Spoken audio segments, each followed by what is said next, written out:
سلام رفقا، من امیرحسینم از فارسی تریدر. امروز میخوام یه موضوع خیلی مهم حرف بزنم. گروه‌های سیگنال دهی تلگرامی. میدونید چند نفر از دوستای من پولشون رو تو این گروه از دست دادن؟ بیش از 30 نفر. امروز میخوام همه کثافتکاریاشون رو کنم.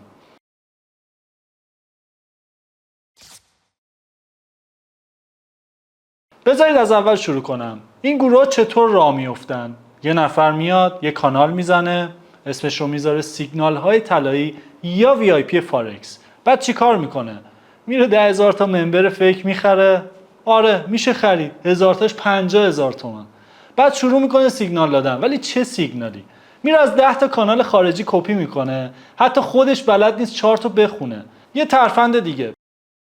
5 تا گروه میزنه، توی یکی میگه طلا بخرید، توی یکی میگه بفروشید. هر کدوم درست شد اون گروه رو تبلیغ میکنه که ما درست گفتیم. حالا میاد میگه گروه وی آی پی دارم، ماهی 500,000 تومان. میگه تو گروه رایگان 60% درسته، تو وی آی پی 100%. دروغ محض. من خودم تست کردم، 3 ماه عضو 5 تا گروه معروف بودم. نتیجهش چی شد؟ 70% سیگنالاشون غلط بود. اونایی هم که درست بود تا برسی اجرا کنی دیر شده بود. حالا بریم سراغ ترفنداشون. اول فوروارد پیام. میگن این سیگنالی رو که دیروز دادیم 200 پیپ سود داد ولی پیام ادیت شده. تلگرام اجازه ادیت تا 48 ساعت رو میده. ترفند دوم اسکرین شات فیک. یه حساب دمو باز میکنن، معامله موفق انجام میدن، اسکرین میگیرن. میگن این حساب یکی از اعضاست. ترفند سوم کاربرهای فیک. 5-6 ادمین دارن که میان چهره کانال رو خوب جلوه بدن. یکی میگه من امروز 5 میلیون سود کردم، یکی میگه 10 میلیون. ترفند چهارم ریپورت رقبا.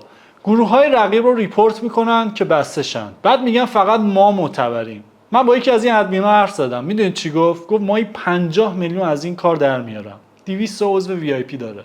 اصلا بذارید بگم چرا سیگنال با این روش نمیتونه کار کنه. اول بازار قابل پیش بینی 100% نیست. هیچ کس حتی بهترین تریدر دنیا نمیتونه همیشه درست بگه. دوم مدیریت ریسک شخصیه. من با $100 کار میکنم، تو با $10,000. چطور یه سیگنال برای هر دومون خوبه؟ سوم سرعت اجرا. تا سیگنال بیاد تو ببینی بری اجرا کنی قیمت عوض شده. چهارم شرایط بروکر. هر بروکر اسپرد متفاوت داره. ممکنه برای من سود بشه، برای تو ضرر. یه رفیقی داشتیم به اسم خسرو. 6 ماه با سیگنال کار کرد، 80 میلیون ضرر. چرا؟ چون فکر میکرد نیازی به یادگیری نداره. بیاید یه نتیجه گیری کنیم. دوستان حرف آخرم اینه. هیچ کس نمیاد راز پولدار شدنش رو به تو بگه ماهی 500,000 تومان. اگه واقعا سیگنالش کار میکرد چرا نمیشه خودش معامله کنه؟ حالا همه اینا رو گفتم که بگم ما هم کان سیگنال داریم، ولی نه این شکلی. کامل بهت میگیم سیگنال ها رو از کجا بگیری و چه جور میاد، چه مدیریت پوزیشنی داشته باشه، چه مدیریت ریسکی داشته باشه، چه جوری روی سیگنال ها ترید کنی. کامل بهت آموزش میدیم. بهت میگیم توی کدوم بروکر ترید کنی که تفاوت کندل نداشته باشی و حساب بخوره. قرار هم نیست همش سود کنی، ضرر هم داره، ولی سعیمون برای اینه که برآیند ماهانه سودده باشه. کانال هم رایگانه و هزینه‌ای نداره. ما توی فارسی تریدر آموزش داریم، نقد و بررسی داریم، سیگنال هم داریم، ولی به شیوه درستش.